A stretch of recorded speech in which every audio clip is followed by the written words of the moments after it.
There are two words in the real estate contract that typically go unnoticed by both buyer and seller, but they exist for a reason, and prudent homebuyers must understand their meaning and purpose. Overlooked though they may be, these two words offer flexibility and potential to buyers that have a great real estate buyer's agent and the wits to exercise the rights these two words provide.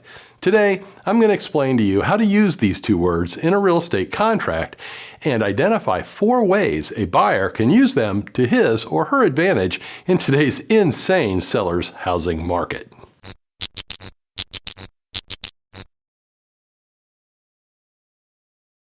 In many real estate contracts, the words or assignees follow the name of the buyer, and it's these two words that create the 4 opportunities for buyers. So what does or assignees mean here? Now, before I go any further, let me make a quick disclaimer. I'm not giving legal advice.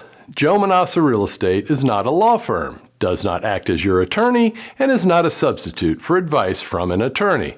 My lay opinions shared here come from more than 30 years of brokering, selling, and buying residential real estate in Florida and are provided for educational, informational, and referential purposes only. Got it? Good. The or assignees after the buyer's name lets all parties to the contract know that the buyer has the right to pass along all the rights the contract grants to him or her, and it is those rights that create the opportunities that I'm addressing. So, for example, I go out and find a home for sale and put it under contract with the homeowner using a contract form that includes the 2 words, or assignees, after my name on the contract. I have the ability to assign my position as the buyer to you.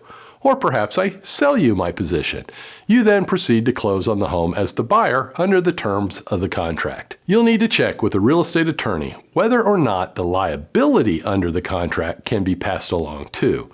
You will want to know if the seller retains recourse against the assignor, the assignee, or both in the case of default by the buyer. Now let's examine the 4 reasons one might use a real estate contract assignment. Number 1 is simplicity or convenience. This is the reason that I see real estate contracts assigned most often. I would even point out that oftentimes this is done without one party being aware or documentation executed. You see, it's not uncommon for 2 or more parties to come together to buy a property only to have the organizational structure of the purchase not yet established. For example, a new home hits the market and an investment group wants to buy it. They agree to submit an offer, but only one of the parties puts her name on the form. This makes it easy in negotiations so that the document does not have to continually pass through multiple hands for each counteroffer required to obtain a contract. Prior to closing on the property, the investment group forms a new LLC, and then the party who had signed the contract assigns the contract to the LLC, and that is how the investment group takes ownership. Number 2 is profit. This one can be a bit tricky, but today's incredibly hot seller's market means that homes are moving up in value every single month. An astute buyer could make offers on homes as they hit the market, and once contracted, turn around and sell the contract to another buyer through assignment. The reason that assigning contracts for profit is tricky is that the new buyer has to close on the home under the terms of the contract between the seller and the buyer. So unless a cash buyer is involved, it is definitely going to result in a time crunch to obtain a new buyer who can, in turn, obtain financing within the remaining window of time that the contract allows. If the assigner is financially strong and has the ability to proceed to close, if the newly assigned buyer fails, then the assigner will typically profit from a non-refundable earnest money deposit that was required as a condition of the assignment. Before I get to reason number 3, I'd like to ask you a special favor. Please click on the thumbs up like button and subscribe to my channel. These are positive signals that tell YouTube that I create videos worth watching, and it also gives you the benefit of knowing when I publish fresh new content. Thank you. Now let's move on to the 3rd reason you could use a real estate contract assignment. Number 3 is savings. There are occasionally situations where buyers on a contract are a front for the real buyers. Perhaps the seller won't sell it to one buyer for personal reasons. A second buyer can come in, get the home under contract, and then assign the contract to the initial buyer who had no ability to negotiate with the seller.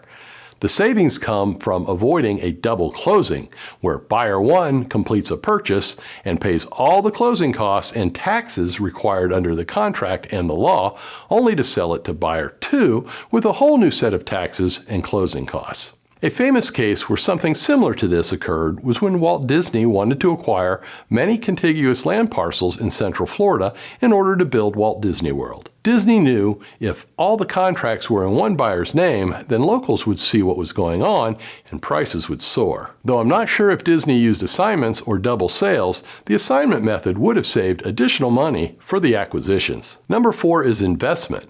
This one takes point number 2 to a whole new level, and specifically, I'm referring to how real estate wholesalers can use real estate contract assignment as a full-time investment vehicle. Here's what wholesalers do. Wholesalers grow a network of prospective real estate investors who are interested in opportunities to buy homes to lease to tenants. The wholesaler goes out and makes offers on many of the properties that hit the market, and when they obtain favorable terms through a contract to purchase a home, they market the contract to their investor pool to find a buyer that will pay them a finder's fee through real estate contract assignment. For a well-funded investor, this can be a great way to earn a bunch of small profits. Now that you understand some of the ways a real estate contract assignment can be used, you might be tempted to want to get involved. My advice is to use discretion.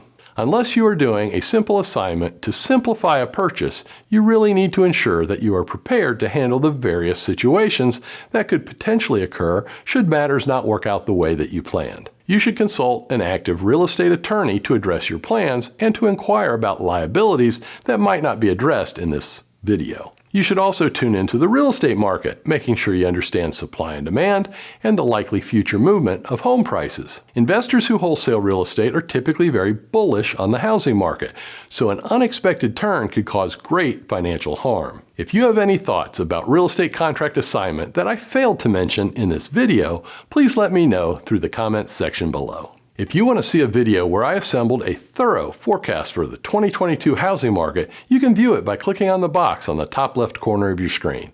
To see a popular video featuring my top 6 home selling tips, just click on the box below it. Please remember to like this video, check out the links below it, and subscribe to our channel so that you never miss anything.